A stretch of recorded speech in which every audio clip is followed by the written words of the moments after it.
Hello, welcome back to the Fangirl Fantasy Podcast. I am Julie Russell, and I'm so excited about our guests today. They have probably my favorite story ever, and they're going to think I'm weird because I know it all and they don't even know me. They are on the social team for MTV. Please welcome Kaitlyn, Vella, and Amanda Gurock. Hello. How are you guys? Good. How are you? I'm good. So we're just going to jump right into your iconic story. So basically, you two were huge fans of Teen Wolf, and you created like a YouTube channel called Wolfpack. Is that correct? Yeah. So back in 2012, this is right, Amanda? 2012? 2011. 2011. Oh my God. Back in 2011, MTV had a show called Teen Wolf come out. We've only shared this actual story once. Amanda hates it, but I'm gonna bring it up again. But I watched the show Teen Wolf. I didn't watch it at first. This kid that I was talking to on Facebook, our friend Ryan, was like, "Can you watch the show? It's so good. You'll love it." And I was like, "I don't think I will." And he was like, "No, I think you will." So I watched it. Ryan was the only person I knew that watched Teen Wolf. And I wasn't really good friends with him, and I wanted to talk to someone else about it. So obviously I went to Amanda because that's my best friend, and I wanted her to watch it. And she was like, "No, I'm not into werewolves. I'm into vampires." Eventually I got her to watch it. It took a lot of persuading, but it was well worth it. And we were obsessed with the idea of getting the Teen Wolf cast to like know us. So we decided to make YouTube videos just being like, "Hi, we're Amanda and Kaitlyn, and we love Teen Wolf, and Dylan O'Brien's so cute, and Tyler Posey's so cute." And they noticed them, and some of the cast members tweeted us and were like, "This is so cool." And then we decided to like pivot our videos to be rap videos, and now I'm gonna toss it to Amanda. So explain a little bit about that. Yeah, I think we've always been showy with our fandom, and our fangirlness. Dating back to the Jonas Brothers, the Sprouse Twins, Ryan Cabrera, like we as a duo have always loved somebody in the industry. And with Teen Wolf, we took it that step further and we were like, okay, what are we going to do that no one else has done that like is super cool? And we decided on this rap video, and I don't know how or why, but we rewrote the lyrics to Super Bass by Nicki Minaj. And I will never forget like using GarageBand to record it. And we did it over and over and over because we wanted it to sound good. It didn't.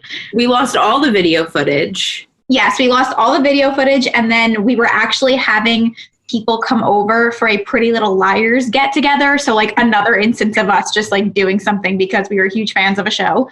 And we recorded the video and did like several different takes. So, we had different shots. And I was always very much I wrote the lyrics. We both recorded it. And then Katie went home and did the edit of the video.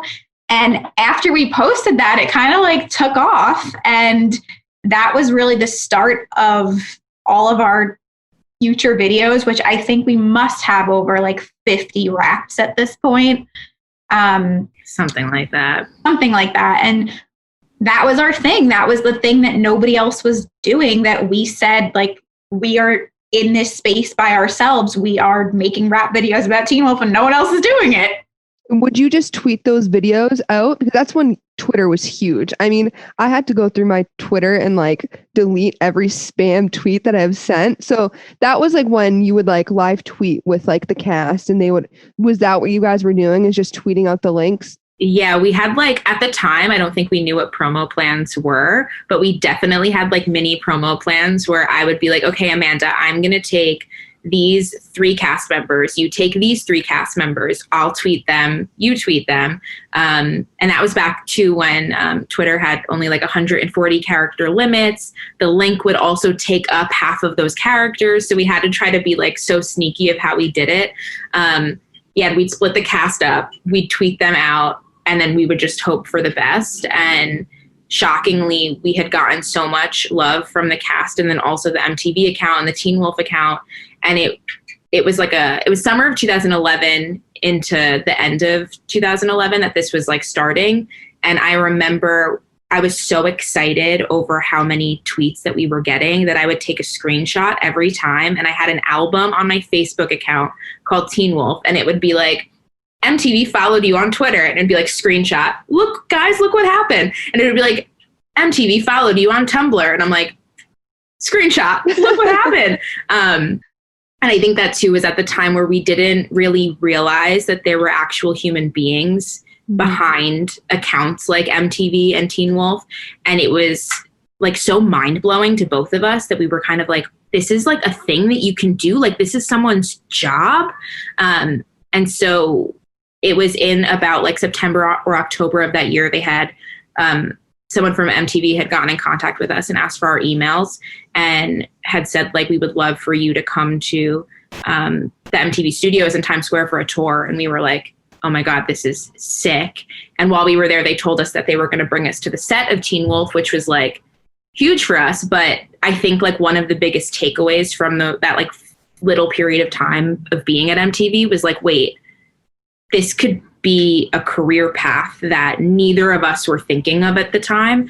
So it really like opened our eyes to like, wait a minute, we could do something here with this and work for a network that like was never even in our like minds. Cause back then too, it was still like, I love the Disney Channel and I love the Jonas Brothers. And if I'm going to work for anyone, like maybe it'll be Disney Channel or maybe it'll be a magazine that talks about Disney Channel stars. So it was very like eye-opening back then when all that happened. And it was before social media was as big as it was. It was before you really needed a whole team to be, you know, content planning and tweet and a social media manager and digital manager, the whole entire thing. So it probably was one person on like all the accounts, like communicating with you guys. I mean, that you guys probably know now that you work with them or did or in the past. Where was Teen Wolf filmed that they brought you? So at the time it was season 2 of Teen Wolf and they were still filming in Atlanta, Georgia. Wow. So when we went to the set for season 2, we went to Georgia, and then the show was doing so well that they were able to bring the production over to LA. So eventually for season 3 and beyond, they filmed in the LA studio, which we did get to go to over the years, but started out just like in Atlanta. We were so freaking excited. Like, I had never been on a set before, and I had never been on a plane before. It was my first. Oh my God. That was Katie's first plane ride. I was so scared that I think I was more nervous for the plane ride than I was for the set. And it was also one of those weird situations too, where they told us who was going to be on set, and slowly but surely, like, it was Valentine's Day, which was like a whole other, like, we were like, oh my God, Valentine's Day with the Teen Wolf cast. But people kept dropping out because I think it was not a big filming day. And I remember walking onto set and Amanda was like, don't freak out, don't freak out. I was like, freak out over what? And because Dylan O'Brien wasn't supposed to be there, and then like there he was on the set, and I was like, oh my God, this is my favorite actor. What are we going to do? And then we filmed. You're like, you want to crawl into your skin just the way you were just acted. Like, I know how you feel. You're like, don't look at me. I don't know what to do. It's like, and especially because like there was half of us, like half a part of us was like, okay, this is like, we are here because we're big fans of this show, and like they all know that we're big fans of the show. Like, there's no hiding that. And if we weren't, we wouldn't be here. But then the other half of us, like, we really started working the whole like, wait, but the people that brought us here are like the people that we really need to impress and we need to talk to and we need to network. So like we kind of have to play both fields of like wanting to freak out because like that's what we're here to also do. Of course. But then also like, how do we keep these people wanting to talk to us in a level that's like professional? So how old are you? When are you graduating? Like, what do you guys want to do with your future? Because we knew that like this was something that brought us so much joy that like maybe we could turn it into something. Were you guys still in high school? What grade were you in at this point? It was my freshman year of college, and because it was my freshman year of college, I kept all of this a secret from like all the new friends I was making. My roommate at the time, freshman year, I did not tell her about this like secret life of mine until maybe 2 days before I had to go home to go to the set.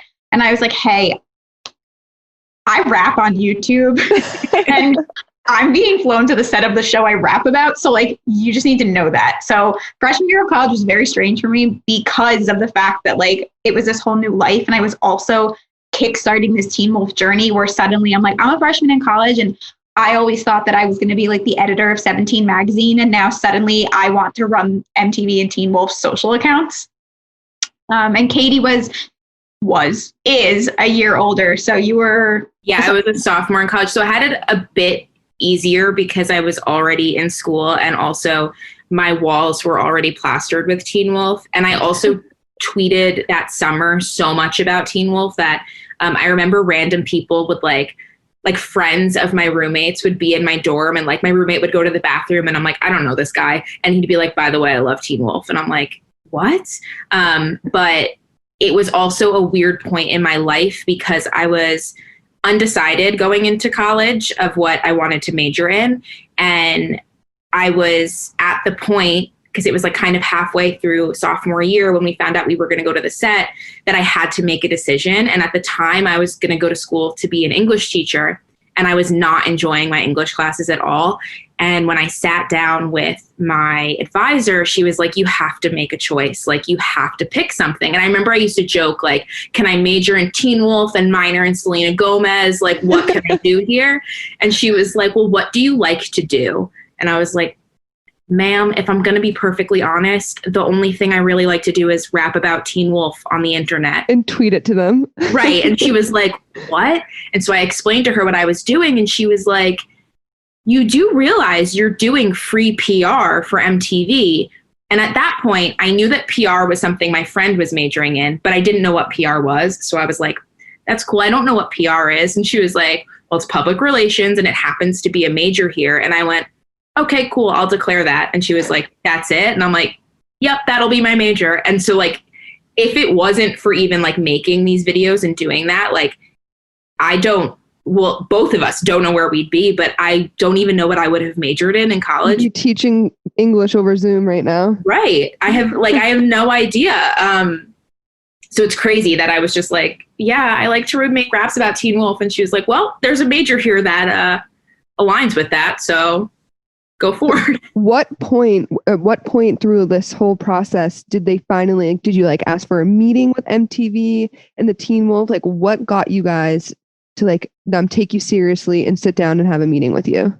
When we were on that first set visit, like Katie said, we took it as half like, this is so cool. We're super fans getting to do something that we never thought we'd do. And also half, this is a business meeting now and we're on a business trip. And I will never forget, we sat down with the employees from MTV that brought us to the set. And we were like, hey, what do you do? And what do we have to do to be you? And we took everything they said to heart. And we really like started trying to build up a resume. Obviously, like we've said, social media was still very new at that time. So there weren't really remote social media positions or social media positions on campus.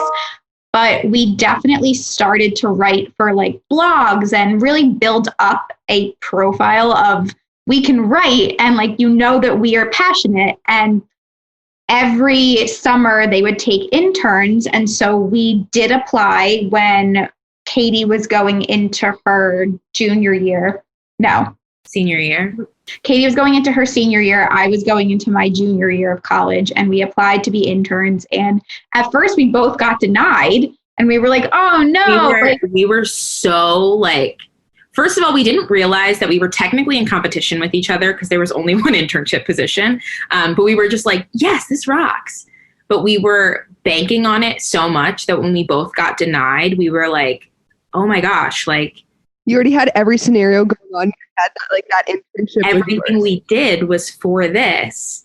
And it was like really disheartening and really upsetting. But we ended up finding another position, like another internship opportunity at another company. And we had both applied there and had gotten that, which was great. But then like 2 weeks before I was going to end my semester, I got an email from the people at Viacom that were like, you're being offered this social media internship at MTV. Do you want to take it? And I was like, guys, I think there's a mix up. I was already told that I did not get it. And they were like, actually, like you did, the person that they had given it to dropped out. So like, do you want it? And the only reason that it went to me as opposed to Amanda is because they realized that it would be my last chance because I was graduating a semester early. So this was literally the only shot I had at interning at MTV, because they also didn't do remote internships. So I couldn't do it in the fall when I was going to be a senior because I didn't go to school in the city. Mm-hmm. And so I accepted, and I had a position on the social media team at MTV, but it was kind of a hybrid situation where half the week, so like 3 to 4 days a week, I would work with the MTV social team that just worked on the MTV brand. And then 1 to 2 days a week, I dedicate my time only working on Teen Wolf, which was insane and amazing because I was like, this is exactly what I want to do with my life. And it was great, but it was also really, really hard because I would have to watch the episodes of Teen Wolf in advance, and I'd know all this Teen Wolf inside scoop, but I couldn't actually share it with Amanda.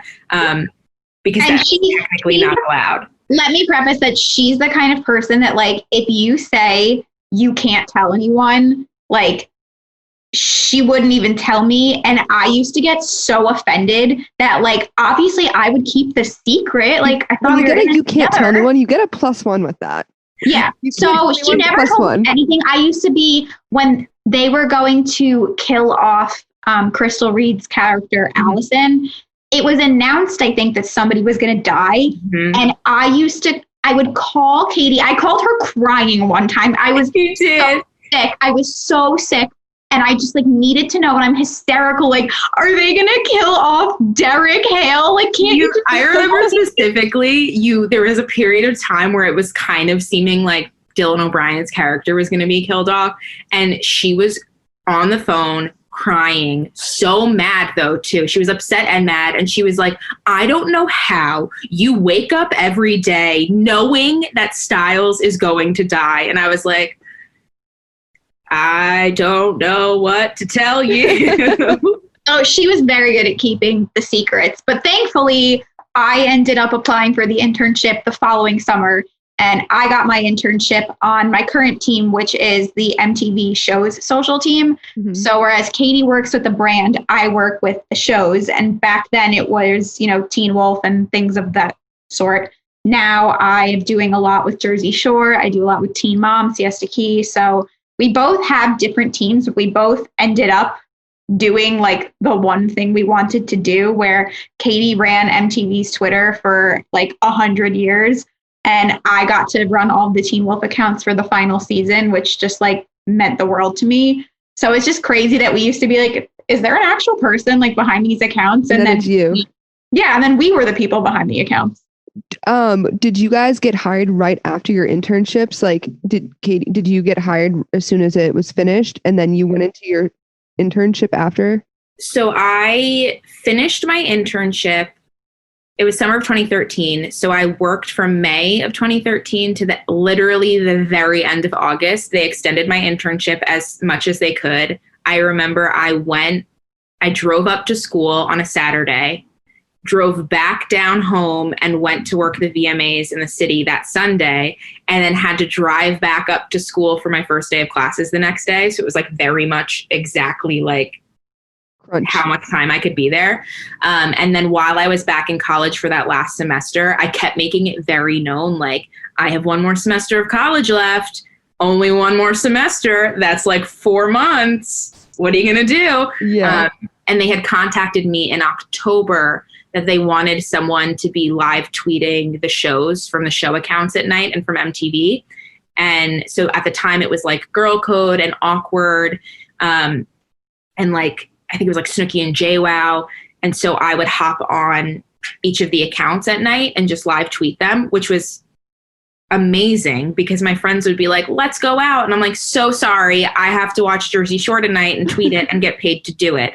But because of that, I was able to stay in contact with all those people. And then it just so happened I had sent letters to everyone when I had ended my internship about like a month like into September. And the person that ran all of the MTV accounts had sent me an email back being like, hi, like, thanks so much for your note. Just wanted to let you know that like, it's actually my last 2 weeks of the company. And at the time I was so upset because I was like, it's September though, and they have an opening and I don't graduate for a few more months. But it turns out they hired someone for just like a 3-month project. So that way she would end as soon as January began. And then they immediately hired me. It took a bit of pushing though. Like it got to the point where I was graduating in like 2 days and my mom was like, Kaitlyn, you don't have a job lined up. You need to start applying places. And I was like, no, it's fine. MTV's going to happen. And she was like, you keep saying this, but you have nothing lined up. So finally I was like, guys, I'm going to start applying for other places. And they were like, nope, here's your offer. I was like, oh, thank God.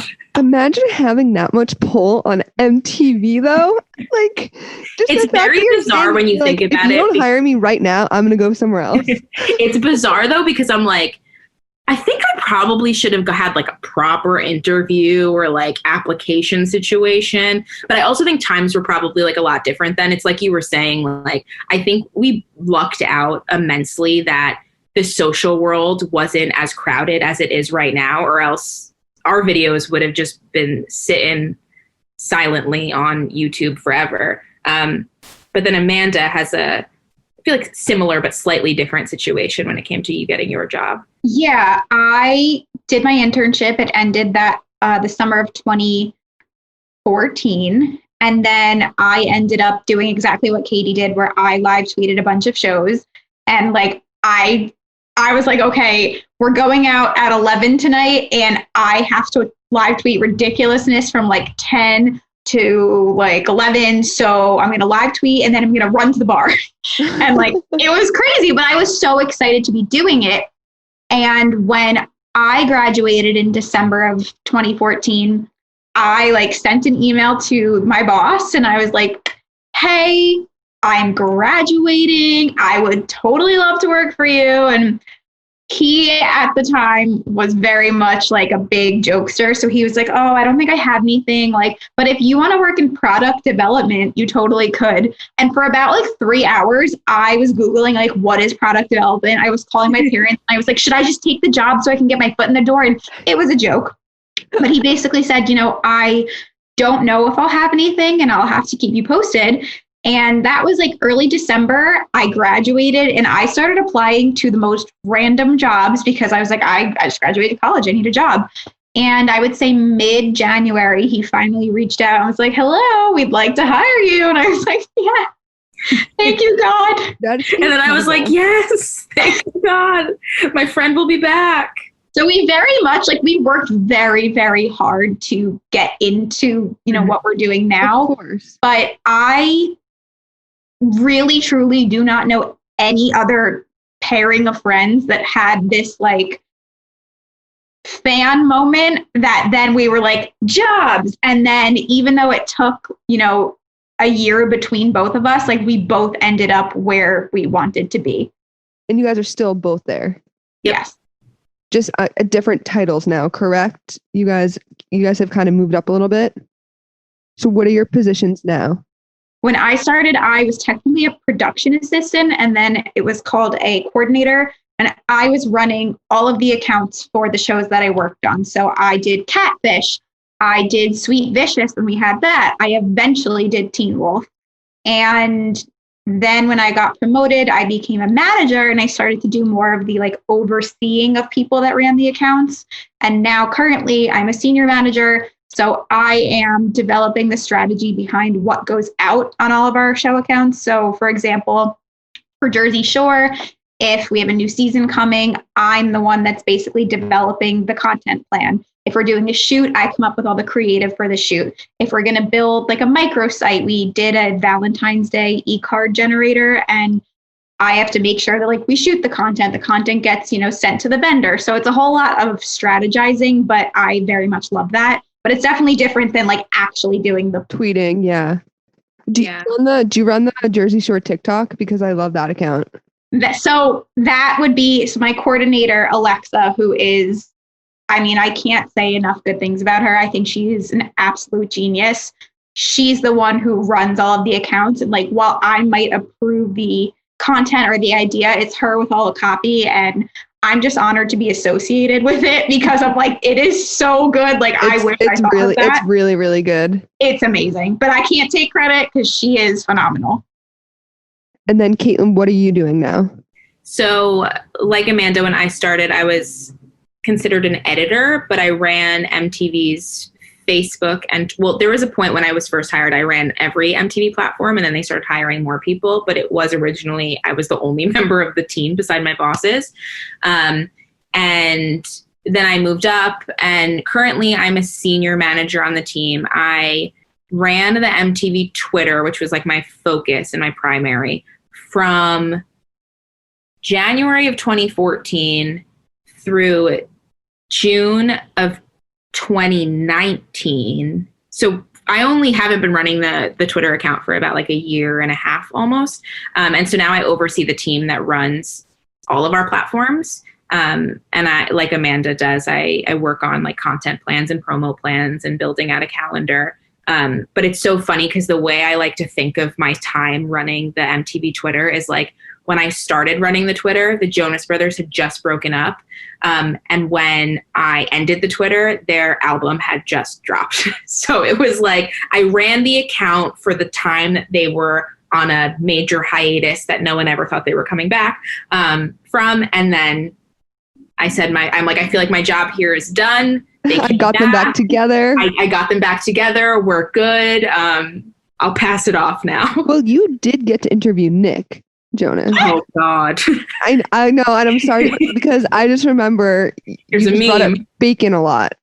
Oh my God, I did bring up but bacon. you call yourself out in the video, and you're I'm sorry that I keep bringing bacon up, because you're obviously a Jonas Brothers fan too.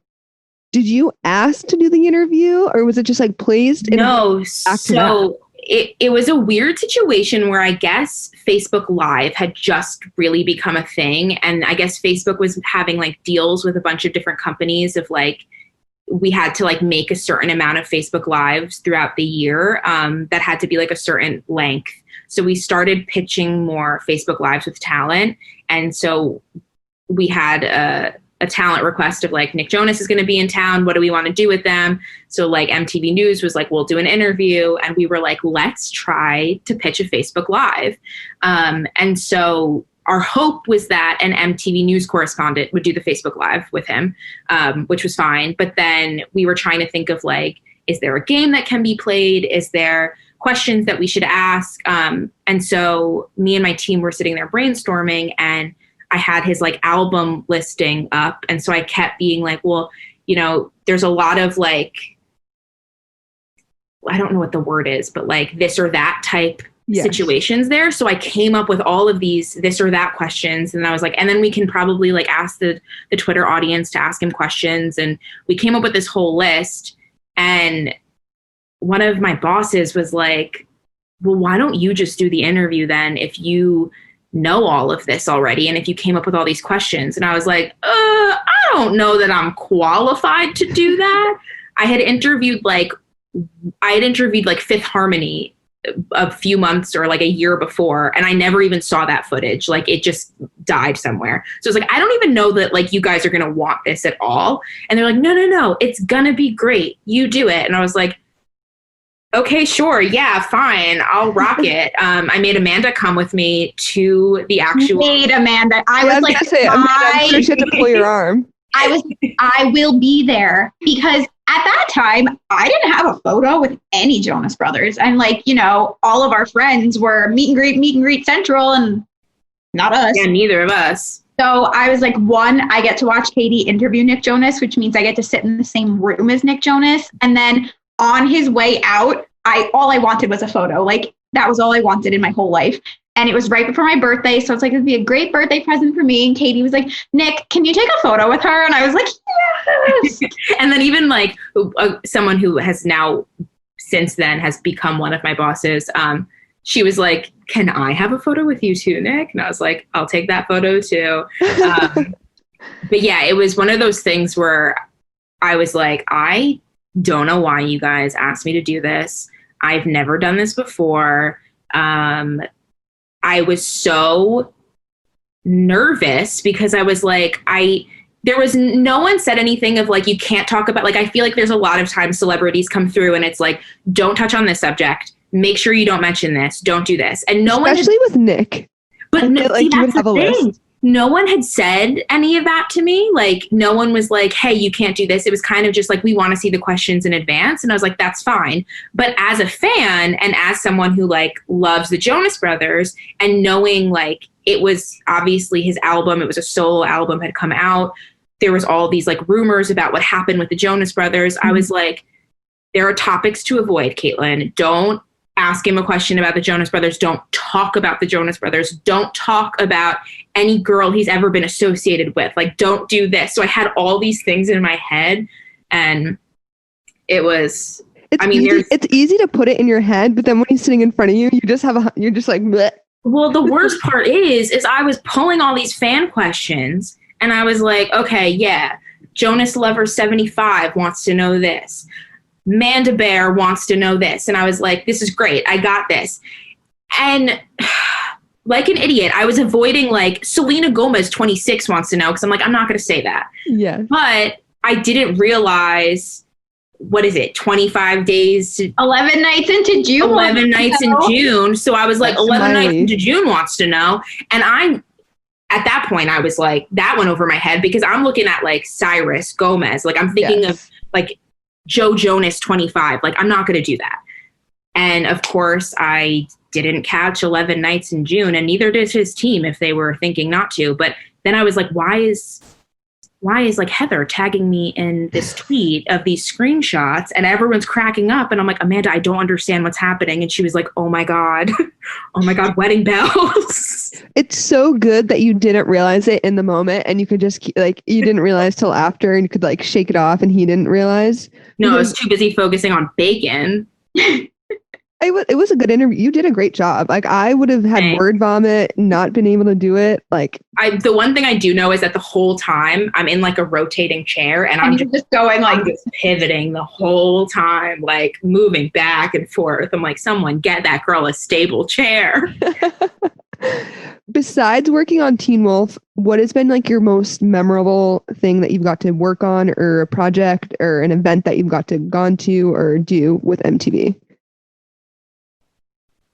I mean, for me, I have gotten to do a lot of things outside Teen Wolf that like kind of blow your mind. You know, you don't think you're ever going to have that opportunity. Back in the day, I was always asked to attend the VMAs and the movie awards to work with influencers for Katie's team. I don't know why, but I weaseled my way onto every trip by being like, I'll just stay in Katie's hotel room. It's one hotel room, like not two. Smart. And I can do whatever you need. And so I would go and I would work the red carpet. And that to me was just one of the coolest experiences, like to stand there and watch everybody walk down. Like, you never think you'll be this close to people in your life. And I also have gotten to work with Make-A-Wish for the VMAs, and that's just unbelievably rewarding to be able to, these kids are wishing to go to the VMAs and I'm helping fulfill it. That's amazing to me. And final thing, Sweet Vicious, although it is no longer on, it had one season, and it was one of the coolest shows in the entire world. It was my first scripted project, and it was about two vigilantes fighting against like sexual assault on their college campus. And so I had the idea of having the two main actors on the show learn self-defense moves, and we put it out on social as kind of like a course. And I thought that since the show was paired on the same night as Teen Wolf, that it'd be great to have Tyler Posey be the like man in the situation. So we really did the shoot, and we flew out to LA, and we had Tyler and the two main actresses of Sweet Vicious do self-defense. And like, to me, it combined all of my worlds in one, while also being like very informative. So that was one of my favorite shoots and projects I've ever gotten to do. And the fact that you get all that access is like, to be able to like say, this is my idea, and then it actually being able to come to life. Because I'm sure you guys have pitched 1,000 great ideas, and it's like, nope, can't do it. Nope, yes. nope, they don't want to do it. And then having it be able to come to life, and yeah, it's like the best of both worlds, because it's your two babies in 100%. 100%. For me, I think just like the most rewarding experience was running the Twitter. And aside from like, obviously it was very cool because I've got to work with like so many amazing celebrities. Like, meeting Selena Gomez was like such a huge thing to me because she was my number one. And ironically, before me and Amanda made Teen Wolf videos, we had made this one really crazy, weird video of like changing the lyrics to, which seems to be a common theme, changing the lyrics to Hannah Montana's Rock Star to Pop Star. And it was all about Pop Star magazine. And we talked about Selena Gomez in it because there was advertisements for Wizards of Waverly Place. And her and Demi had watched the video and talked about it in a video, like being like, go watch their video. It's so no cool. way. Then that was in high school, and it was like, it blew our minds. It was insanity. We were on our way to go watch the Hannah Montana Jonas Brother movie in theaters. And I remember I got to Amanda's house. She opened the door and was like, you need to come here. And so when I met her, we were doing a little like Vine Q&A. And I had told the music and talent person like about this story. Like she knew that Selena Gomez was my number one. And she was talking to Selena and was like, hey, Kaitlyn, can you come over here for a second? I was like, oh my God, what did I do? Like, did I do something wrong? And she was like, I need you to tell Selena like what you told me. So I had to explain this to Selena, and she was like, this is so cool. Like, look at how far you've come. Like, you went from like being this kid in high school, like making these videos, and now you're working here. And I was like, look how far you've come. Like, you're amazing. And it was a sweet little moment. But so I think like that was always something huge for me. It was like getting to meet these people that like I loved and I idolized, and like a sense of like, wait, we're like kind of all the same now. Like we're Definitely. all doing things like that. But I think the one thing that like to this day that like I'll forever miss was the connections that I could make with the fans and like the conversations that I could have with the fans. Like nothing made me more happy than just like talking to these kids all day long about whatever they wanted to. And they also had taught me so much. Like they would teach me about different artists and musicians and like tell me to learn them. And then I would learn about bands like BTS before like they became like super, super popular. And I was able to like enter worlds with them and watch some of like what are now my favorite TV shows because I would talk to these people. And it's always so like cute and emotional that a lot of them will come back to me still and like talk to me on my personal account. And like some of them have reached out recently being like, I want you to know that I just graduated high school and now I'm going to college. And I just wanted to thank you because when I was a freshman, I used to like spend my lunch in the bathroom, like by myself talking to you on Twitter because I had no friends. And like, you were my one friend. And if it wasn't for you, I don't think I would have like graduated this high school or like I wouldn't be going to college. And it was always something that I'm like, I was just so happy that like I was able to have some sort of impact on any of these kids, especially because me and Amanda were in that position. Like we were like lost and confused college kids, like asking the people that ran these accounts, like, how did you get here? What did you major in? What do I have to do to make a career like this? And so I think I spent a lot of my time answering questions like that of being like, you can major in whatever you want to. And like, I think a lot of kids out there don't realize like you're making GIFs, you're making edits, you're like cutting together fan cams for your favorite artists. And like, you don't realize that like those are skills that are so valuable in the world of like social media and digital marketing that like you can have insane careers like doing things that you're passionate about and like working on shows or working with artists that you're passionate about. And like, you might not even realize that because like no one has physically like told you that. And like Amanda and I used to make raps about a show. We used to write fan fiction for random people that we loved. I'm putting us on blast here. But like, there's things like that, that like anything that you do in the world of fangirling can be turned into a real career. Like if you're really into fan fiction, like they've made books and TV shows and movies based off of really well-selling, or not well-selling because at the time they weren't being sold, but like well-engaged fan fictions. Like anything can be turned into a job. I mean, you literally segued right into, I was going to say, if you had any advice to any fangirl that wants to like go into entertainment or music or social media, what would it be? But you kind of just nailed it right on the head. Amanda, do you have any? Yeah, I think, you know, for me, when I think back on what people used to say about me or think about me all through, you know, middle school and high school and college, like I was the Jonas Brothers fan, I was the Teen Wolf fan, and it used to bother me. It used to upset me. And I'd be like, you know, I'm so much more than that. And then once everything started happening with Teen Wolf and I started to see that like there is nothing wrong with being loud and proud about what you love, whether it's an artist, a TV show, a movie, like a cause you really get behind. It's the fact that you're vocal about it and so passionate about it that people take notice. And because you're so passionate about it, like you're willing to do whatever it takes to turn it into a career. So my biggest advice, and it's like the thing that I wish I could go back and tell my younger self, is don't be ashamed. Don't be embarrassed.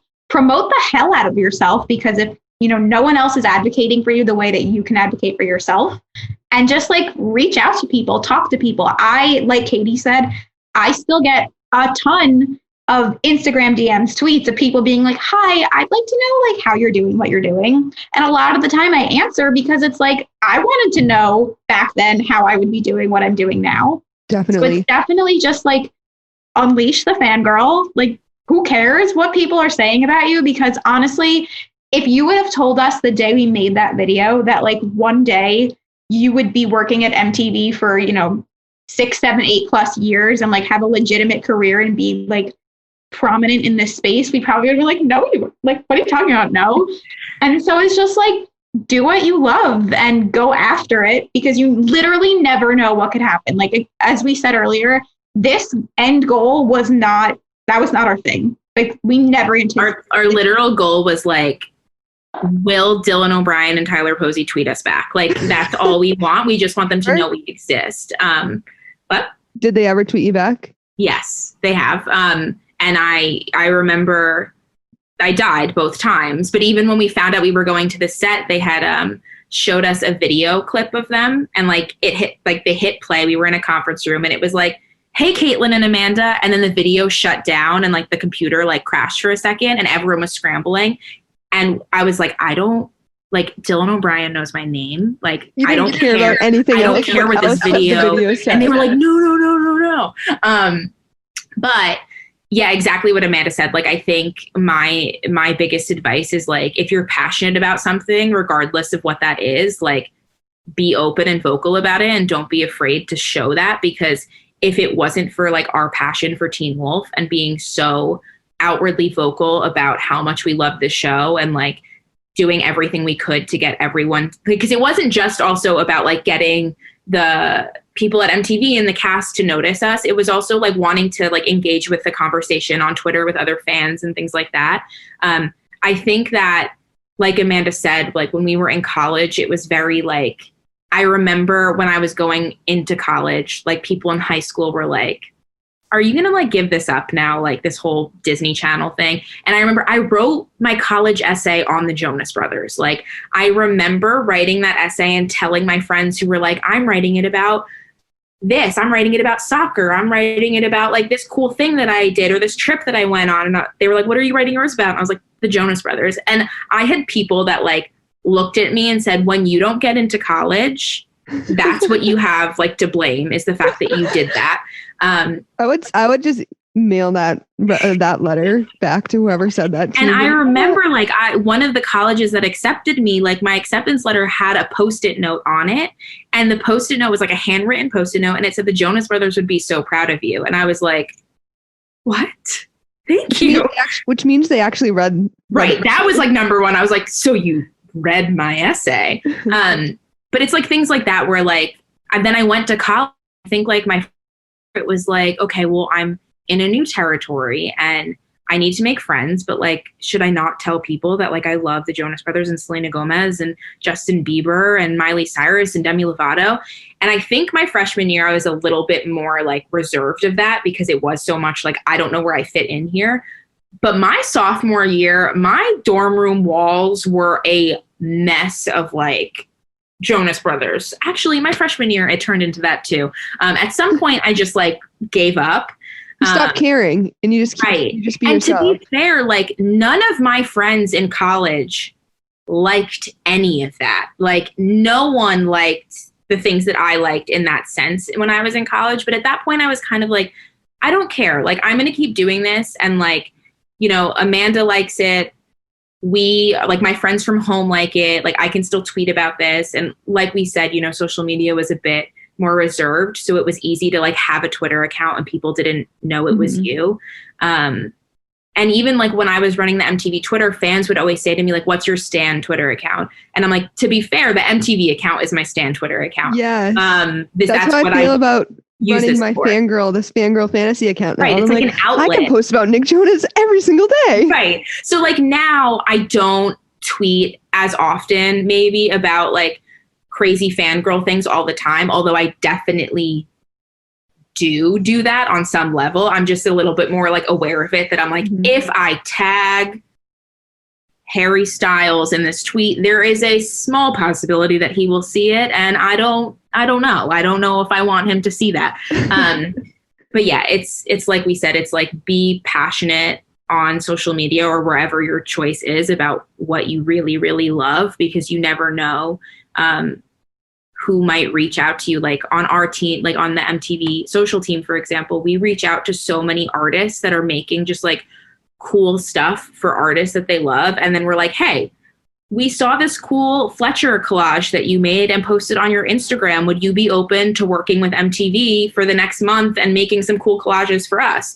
And like, some of these people don't have that many followers. It's just that like one of us happened to see this fan was doing a cool thing.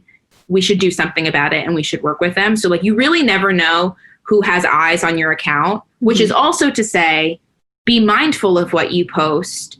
And like, one thing that I was always like very much aware of is like, don't say anything negative about anyone that like you wouldn't want to come back years later, or like anything bad in general, because that stuff can always come back and bite you. But like, just be cautious of what you're posting. But like, if it's all positive and celebratory and fangirly, like go forth. You really never know what's going to happen and come of it. I agree 100%. I think what you guys both said is amazing. And that's what fangirl fantasy is. It's like 110% unapologetically yourself. And because we've been ourselves, we've gotten to where we are. And we haven't shied away. Yeah, there's some moments you're like, ooh, I probably shouldn't have done that or said that or tweeted that, deleted it later. But you're still, you are yourself. And that's, and I'm sure you guys are in so many meetings about TV shows because they know you're a fan, or they like ask you about your music because they know you love it. And nobody knows more about an artist than a fan. And we said it on a prior podcast, artists need to hire fans. Anybody needs to hire a fan. And if you don't hire the fan, have them in a meeting or like anything to get their mind, because they know what you want. And so I do think that's changing in the industry right now too. And I think it's happening more. So put yourself out there, because people are looking now. And I think what you two said is top notch, and I couldn't say it any better. But I really like your story. I've been following, you guys probably just know me through like a mutual friend, but I've been following both of you guys for so long. Like I remember when you were running MTV Twitter, I mean, it was only a year, but like I remember like you would be tweeting everything and they would like respond back and say your name. And just things like that. And so I've been following you guys. I think it's amazing. I think it's the ultimate fangirl story, that if you could like put yourself, like if you could write a fan fiction, like people would for a job, I think that's what people would like in your story. I think you also raise a good point though about fans running platforms and like being hired by celebrities, because I do think the one thing that I think people aren't thinking about that like is very much on me and Amanda's mind when we were in this industry is like, you can't fake passion. And I think it's very clear to fans when someone is running an account and they don't actually like the stuff that they're posting about, or like they don't listen to the music that they're actually like having to promote, or they don't actually watch the show and know all of the like little inside like jokes. So like you do need someone that actually like speaks that language, because it'll be so telling if it's all fake. It's why I've watched, like, there was a show called The 100 and a girl was nominated on one of our shows and we like posted about it and did really well. And I noticed that like there was an appetite for her, but I was like, I can't just post about this girl because I know the fans love her. So I had to sit down and I watched the show. So I was able to have like a real conversation. And it's like when Amanda took over the Teen Wolf account, she could speak to them on a level that was like, I know every little thing about this show front to back. And honestly, like I said, I'm a senior manager. I don't run the accounts anymore. And not that Teen Wolf is an active show, but, you know, we did the Teen Wolf reunion over the summer and sometimes we have to post things on there. no one has ever asked me to like step back, so I still do it, and I don't mind. I'm totally happy to do it, and I think everybody else is just kind of aware that like I should be doing it, because if someone's gonna randomly pop onto that account and speak to the fans, like they should know what they're saying. And so it's still me, even though it's probably not supposed to be, but it is. And like the fans call me Amanda on there, and they know who I am, and we have the same language, and I think that's just. It goes to show that, like, don't knock a fan because you think that they're like the crazy juvenile type person. Like, lift that fan up because they know what they're talking about. They know what does well, and they're the people that you want in the room because they know it like the back of the freaking hand. Yeah, and we've been, while things are like sound so great and amazing for us and like whatnot, it wasn't always that way, and it hasn't always been that way within the company. Like, there were definitely people that were like, should we have like hired these fans? Or like, do you guys think that this is like the smartest idea here? But like, you kind of just have to like push past that and like prove yourself and be like, no, like, yes, I am a fan, but that just means that I have more knowledge and like a better understanding of like what the audience wants than like maybe you guys do as someone who has to like work on a certain thing just because like you have to. This is something that like we both want to do and like have to do. So it's kind of like you have to kind of push past the people that are still having that mentality of like fangirls are just fangirls. I mean, I think it was like Harry Styles who once said that like fangirls are going to rule the world. And it's so true. Like, they're going to be like the CEOs one day. So you might as well start uplifting them now because they're going to be running everything soon. And we will remember. Remember the ones that didn't want us in the room. We will never forget because as fangirls, we've got that knowledge about everything always. The useless information, it's up here. Well, I super appreciate you guys coming on and telling us your story. And I'm so excited to continue to watch your journey. And I'm sure you guys are both going to be execs in like 3 years, which is going to be crazy. But I appreciate it. Thank you guys so much for coming on, and hopefully I'll talk to you guys soon. Thank you for having us. And I do hope that we are execs one day. That's like my life goal is one day be like, I was a Teen Wolf fan and now I run the company. Bye. And guess what? And now we're hiring OnlyFans. So you know what? Fangirls run the world. Thank you for everyone for listening and watching on YouTube. Please subscribe on Apple Podcasts as well as Spotify, and I'll talk to you guys all next week.